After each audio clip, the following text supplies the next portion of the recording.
मुफ्ती साहब की बारगाह में अर्ज़ है, रेडीमेड गारमेंट्स का काम करते हैं, कपड़ा लेने जाएं, 500 रुपये किलो कैश है बिलफर्ज, उधार पे 560 रुपये किलो।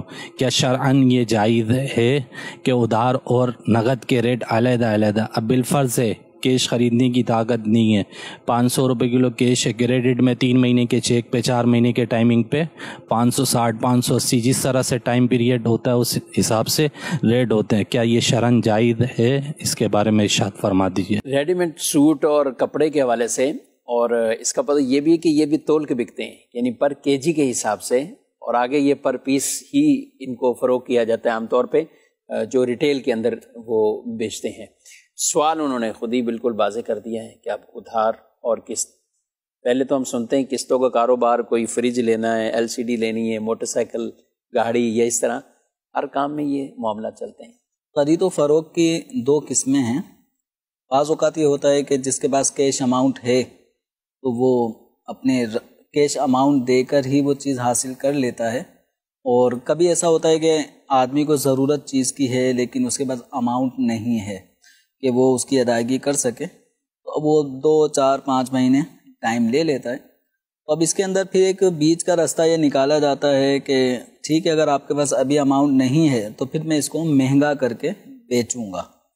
जैसे कि इनके सवाल से ज़ाहिर है कि अगर इनके पास रकम मौजूद हो तो 500 रुपये किलो इनको एक कपड़ा मिल रहा है, लेकिन अगर ये अभी कैश अमाउंट नहीं देते तो इसी कपड़े की वैल्यू, कीमत जो बेचने वाला है वो इसके प्राइस 560 रुपये लगाता है। तो ख़रीदो फ़रोख्त करने वाले आकिदैन, इन दोनों के दरमियान जो भी रेट फ़ाइनल फ़िक्स हो जाए, चाहे वो 500 रुपये किलो के हिसाब से कपड़ा बेचा जा रहा हो या 560 रुपये के हिसाब से बेचा जा रहा हो, तो दोनों अगर इस सौदे पे राज़ी हो जाते हैं तो इस तरह सौदा करना जायज़ है। अब रहा मामला एक शुबा ये आता है कि नक़द में तो ये 500 रुपये का मिल रहा है और उधार में यही कीमत, उधार में यही कपड़ा 560 रुपये का हो गया। ठीक, तो देखें, ख़रीदो फ़रोख्त करने वाले अपनी चीज़ के जो रेट लगाएं, बेचने वाला अपनी चीज़ का जो भी रेट लगाए उसे इख्तियार है, और ख़रीदने वाले को भी इख्तियार है कि ना ख़रीदे। सही, अब उसको ज़रूरत है वो ख़रीद लेता है। तो यकीनन जब इस तरह किसी एक बात पर 2 फरीक़ैन जमा होते हैं तो दोनों को अपने अपने एतबार से फ़ायदा ही नज़र आ रहा होता है। जो 560 रुपये के हिसाब से पर केजी कोई कपड़ा ले रहा है तो उसे 3 महीने 4 महीने 6 महीने तक पेमेंट बाद में करनी है। ठीक है, तो इस दौरान उसके पेश नज़र ये होता है कि मैं इस कपड़े के ज़रिए जो भी वर्क करना है, इस कपड़े को बनाना है, सीना है, बेचना है, इसके ज़रिए मैं इतना कमा लूँगा कि मैं 560 रुपये की वैल्यू भी अदा कर सकता हूँ। सही। तो इस हवाले से अगर आकिदैन फरीक़ैन किसी भी रेट पर जो कैश अमाउंट के मुकाबले में उधार में ज़्यादा तय हो रही है सौदा कर सकते हैं। और हमारे फ़ुक़हा किराम ने इस बात को किताबों में वाज़ेह तौर पे बयान किया है कि अगर कोई चीज़ मिसाल के तौर पे नक़द 1000 रुपये की है और उधार वही चीज़ 2000 रुपये की, तो फरमाया कि जायज़ है, वला युकरहु, मना नहीं है, और इसमें किसी किस्म का कोई सूद का पहलू नहीं है। बात को शुबह सिर्फ यही होता है कि भाई चीज़ तो वही है ना, अब अगर इसकी कीमत 50,000 रुपये थी, इस बाइक की या मोबाइल की कीमत 50,000 थी, तो अब इसी की कीमत 60,000 ले रहे हैं, और ये वक्फे की वजह से 60,000 ले रहे हैं, तो इसलिए ये सूद हो जाता है। बात को शुबह ये आवाम को होता है, क्या कहेंगे? अब जो भी मोबाइल अगर 50,000 रुपये का नकद दे रहा है और उधार में वही 60,000 का दे रहा है, तो वो 60,000 लेने की सूरत में इसी मोबाइल की कीमत 50 से 60 कर रहा है।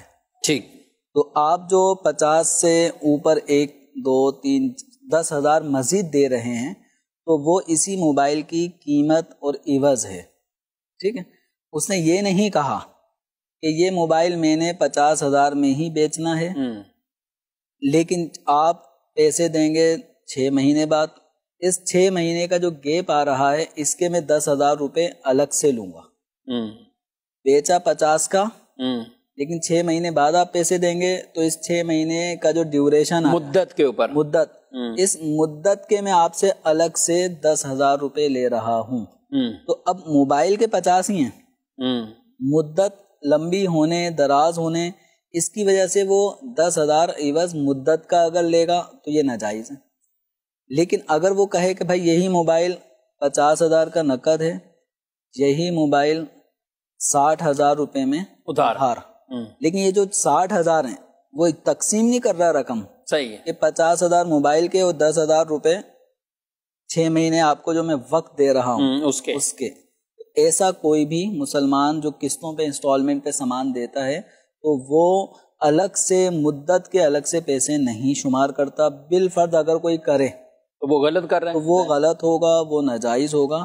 لیکن عمومی طور پر جیسے کہ ہمارے سائل محترم نے سوال کیا کہ 500 روپے فی کلو، 500 روپے اگر ایک کپڑا دیا جاتا ہے کیش میں اور وہی کپڑا 560 روپے فی کلو ہو جاتا ہے ادھار میں، تو اس میں کوئی مذائقہ نہیں ہے. یہ جو 60 روپے اضافی آپ دے رہے ہیں وہ اس کپڑے کا 1 kg کا ریٹ بڑھا دیا. صحیح، ٹھیک ہے. ایسا نہیں ہے کہ کپڑا 500 ہی کا دیا لیکن 60 روپے اس لیے آپ سے میں لے رہا ہوں کیونکہ آپ پیسے مجھے وقت پہ نہیں دے رہے. اچھا، یہی وجہ ہے کہ اگر بالفرض 6 مہینے ان میں طے ہوئے اور 6 مہینے کے بعد 7واں مہینہ بھی آ گیا، جی 1 مہینہ لیٹ کر دیا، تو اب بھی وہ زائد رقم تو نہیں لے سکے. اب ایسا نہیں ہوگا کہ بھائی میں 570 روپے کے حساب سے لوں گا، یوں نہیں ہوگا، کیونکہ جو ان کے درمیان سودا 560 روپے پر ڈن ہوا ہے 6 مہینے کی ادھاری پر، تو اب وہ 560 روپے ہی وصول کرے گا. اس سے 1 روپیہ زیادہ بھی لیٹ ہونے کی صورت میں مطالبہ نہیں کر سکتا. اور ناظرین کرام، اس میں دونوں طرف کے لوگوں کو خیال کرنا ہے. جس نے کسی سے پیسہ لیا، چاہے قرض کی صورت یا اس طرح کا اس پر دین آ جاتا ہے کسی عوض میں، اس نے مدت 6 مہینے کی رکھی، تو اب وہ اس کی ادائیگی کے اندر اپنے اسی وقت اور اپنے اسی ایگریمنٹ کے تحت فوراً یہ رقم اس کی ادا کرے. خامخواہ لوگوں کو ستانا، ٹال مٹول کرتے رہنا، کیونکہ قرض کی ادائیگی کے اندر ٹال مٹول سے کام لینا اور اس سے لوگوں کو تکلیفیں پہنچانا، یہ خود ایک ظلم ہے اور گناہ والا کام ہے. جب لوگ ادھر قسطوں کی سستی کرتے ہیں جمیل صاحب، تو سامنے والا نئی شرطیں اور وہ ناجائز شرطیں لگائے گا کہ بھائی اتنی پلنٹی آپ کو لگ جائے گی، اتنے آپ کو یہ چیزیں ادا کرنی پڑے گی. تو اگر یہ چیزیں ہیں تو پھر بہرحال اس طرح کے سودے کرنا جائز نہیں ہوگا.